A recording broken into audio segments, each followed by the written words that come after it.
Well, good morning, everybody. It is, and I always got to look at my watch for this, Wednesday, the 7th of August, 2024. It is 6:58 a.m. here in Eagle Nest, New Mexico. And the high today is going to be probably in the mid 70s and with afternoon thunderstorms, which are always welcome because once we um, get towards the heat of the day and it gets maybe a little, could be a little uncomfortable, maybe in the trailer. The thunderstorm sweep in, cools everything down, and it stays cool right into the evening. It's monsoon season here in New Mexico. Um, we are to the comments. And I was wondering about today. I said, do I have enough comments to even do this? And I'm like, probably. There weren't a lot of comments yesterday, not a lot of activity, but we'll go for it. And the first one is from a very familiar viewer, Keith Brookshire. Keith has been commenting for um, certainly, I think, over a year. Keith says, if for some reason you change your mind about this pair of binoculars, I can recommend the Vortex brand for about the same price. That was on my video yesterday, which was called Full-Timer Tuesday. Pretty generic, right? Because all it was this is what's going on Tuesday. And one of the things that happened is I'm out for a walk. I ran into Marty, the owner of the RV park here, and she had a package for me, and she handed it to me, and it was my new binoculars. Um, and let me tell you what that kind is, in case you didn't see the video, and I just don't have the memory. I bought first a cheap brand, which I returned. It was terrible. I did some research and I bought this Athlon Optics, the Athlon Optics 10 by 42 Midas G2 ultra high definition.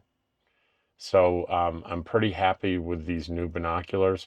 But if for some reason I'm not, I will check out the Vortex brand. Thank you, Keith. Um, and still quite a few comments on the Wyatt travels with Dottie. And if you didn't see that video, I'll tag it at the end.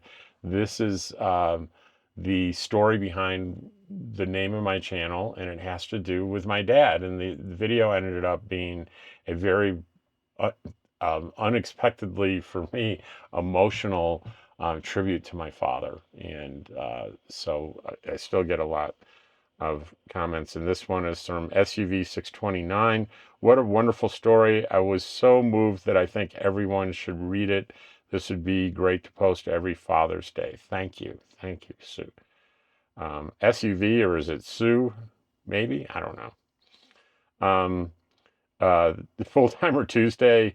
That's the living the life kick back with a lake view. And so at the end of the video, I had hinted, well, maybe we'll go for a drive or we'll go someplace. And at the end, it said, I'm not going for a drive. And it showed me sitting in the back of my trailer here, looking over the lake, just kicking back and relaxing. Um, oh, here's a good one. This is from Latter Day A. Dot, dot, dot. Is that? Oh, Latter Day Artist. Latter-day underscore artist. Hi, Rob. An idea for your camera. When you're stationary, like this video, and this one too, you can consider disabling the automatic tracking. It's potentially distracting as it follows your small movements. Follow your artistic vision, though. Have a peaceful day. P.S. There's too much criticism in this world. Consider it an opinion. That's an example of you could call that constructive criticism, but it's delivered in such a kind, humble way that, guess what? Tracking's not on anymore. I've listened and I thought, you know what? He's got a really good point, because what he's talking about is this. Here, hang on. I'm going to turn on the tracking. So it's tracking my face, and it seems fine right now, but if I happen to kind of shift a little bit in my seat, look at that.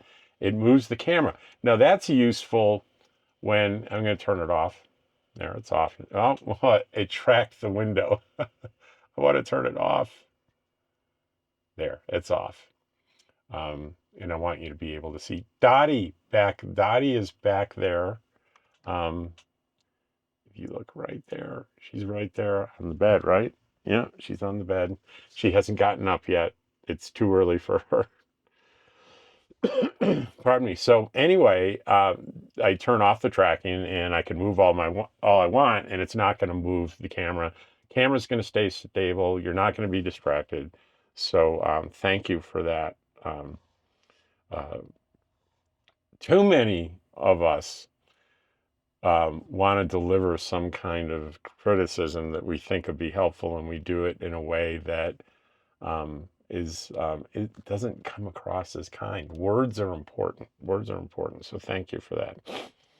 Another one on Wyatt's travels with Dottie. And this one I looked at, it says Charles Clay, Charles Clay hyphen SHC, and I go, that seems familiar. Well, that's Charlie, Charlie and Diane that are right next to me that I told the story about, who recognized me my first day here, and they've both become very good friends. There was a little, they said, well, we watch a lot of YouTube and we've been watching you for over a year. We never comment. Well, he broke that. He commented twice. Here's the first one. Your father sounded like a very special person. I know in my case, my dad was not only my father, but my best friend. And um, uh, Charlie um, uh, had told me around the campfire last night, he told me stories about him and his dad retiring kind of early and kind of getting kind of antsy and not really liking hanging around the house. And they were both, they're from Kansas and they're both truck drivers, and uh, very mechanically oriented. And um, his father said, it'd be nice to, get a truck and be able to move loads of rock or something. Just give me something to do. And but there's real expensive. And Charlie said, he told me that he said, well, Dad, let's be partners. We'll go halves on the truck. You do the deliveries because I'm still working. I think he worked for the Kansas Department of Transportation, and I'll do the mechanical work on the truck. And that sounds like a deal. And they did that. And of course, that kind of thing brings people closer together, especially to probably Charlie, that endeared Charlie to his mother, who was probably, it sounds like she was grateful to get her husband out of the house, get him out of the house. That's pretty funny. Anyway, thanks for the comment, Charlie. And thanks for the story about your dad. That's wonderful. Um, And he had a second comment on the comments video from yesterday. He said, once again, a very good job. And Charlie was the guy that told me about Rusty, and as he's telling me about Rusty's comment videos, I said, that sounds like fun. That sounds like a good idea. And he's like, should you do it? Now, here's the next one. From Full-Timer Tuesday, my nomadic dream. Uh, do you have any pointers or suggestions for someone who's nowhere near retirement age to do the nomad life RV full time? Would enjoy hearing someone else's thoughts. Now, let me say this. This is on the Full Timer Tuesday. So if you have thoughts for my nomadic dream, please go in there and respond to her, and I'll read you my response. My experience, and this is me talking here and the kind of my response, my experience is with retirement. Near, uh, nowhere near would require a reliable income. I'm reading what I wrote and it makes no sense. I'm trying to say uh, I'm going to have to edit that, and she's probably very confused. I was trying to say you need a reliable income source that could be attained on the road. I'm so sorry for that response. I can't even read it to you because it's almost nonsense. There are a ton of possibilities. I would suggest you get this book, and the book is called Work from Home While You Roam, and it is a Kindle book on Amazon by Robin Barrett. And Robin Barrett has I think, a really great YouTube channel, a full-time RVer channel called Creativity RV. And Work from Home and Roam is a Kindle book that she updates with current opportunities for income. And the book's just full of all the things you can do on the road to earn a living. And there's so much misinformation out there. I bought the book and I started looking into these opportunities because I was curious. And these are legitimate things. And with the updates, you're getting the most recent stuff. And I'm looking at Amazon. It's available on your Kindle at $8.99. And that includes you get the updates. So if you're nowhere near retirement, don't have a pension or Social Security or both, or um, you need a source of income. And there are ways to do this where you can kind of work your butt off for a couple of months, a month or two, and get a pile of cash, and then not work for 3 months or 4 months, and then go back and do sort of these seasonal jobs. Um, you can look this kind of stuff up. I won't go into a lot of detail right now, but there's the beet harvest where you can earn a bunch of money in a 3 to 6 week period. It's hard work, but you earn a bunch of money. Amazon warehouses have seasonal jobs where you can make a lot of money. Um, there's camp hosting jobs that they're ones that mostly with the federal parks and state parks, they're mostly they call them volunteer positions and they just give you a full hookup site. But there are other ones that are private that give you the full hookup site and also pay you. You have to be careful about those.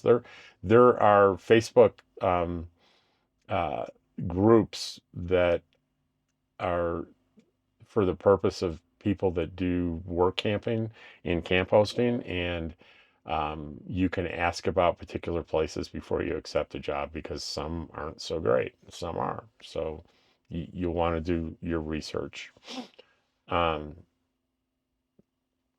anyway, I won't go into any more detail about that, but I thought that was a really, really great question. And I promise I will go in there and I will edit this. I'm going to edit this right now because nowhere near would require a reliable income source. I don't know. Um, okay, let me erase those nonsense words.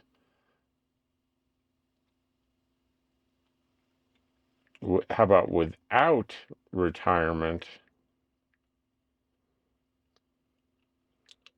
it would require a reliable income source? How's that? No wonder she didn't answer me. She's like, you wrote something and made it. Let me read it. Make sure you guys think it makes sense. My experience is with retirement. Without retirement, it would require a reliable income source that could be attained on the road. There are a ton of possibilities. I would suggest you get this book, and I give a link to it. And I say she updates it regularly, and the data are reliable. Um, that sounds funny. The data are reliable. It sounds like you should say the data is reliable, but actually, data is is plural. Isn't that weird? So you have to treat it like it has an S on it. Um, so if I said information, and the information is reliable, but its data are reliable, I learned that time a long time ago. So, do I have any other comments? How far down the road? Oh, we're at almost 14 minutes. I'm sorry. Um, let's go. Oh, Judy, my Judy Fowl 5748. Judy and I are friends. We camp together in Quartzsite. She said, "Good morning, Rob. I want to know something very personal." Okay. How does Dottie get up on the bed? Over there, over my shoulder. Laugh out loud. And the dog park would be awesome. It was Gertie's favorite place to go. Gertie is a wonderful dog that passed this year. And she's talking about, I want to have a meetup in Quartzsite, and I think I'm going to do it in the dog park. And my answer to her is, remember the handle on her harness? She has a harness with a little like suitcase handle on the top, and that's how Dottie gets in the bed. Dottie gets in and out of the bed by me. Look, it's too high for her to jump down. Occasionally she jumps down, and when I don't notice, and I get upset because she's such a little dog, and that's a long way. But I pick her up and put her on the ground, and at bedtime I pick her up and put her in the bed. Anyway, that's today's comment video, and I really love doing this. It's a lot of fun giving the feedback and everything. And today's video, the long form video, is going to be um, going to do laundry, and I'm going to do laundry in Angel Fire. Um, and well, check it out. There's a little special thing about it I'm doing. Um, Take care, and thanks for watching, and keep those comments coming in so I can keep doing this video.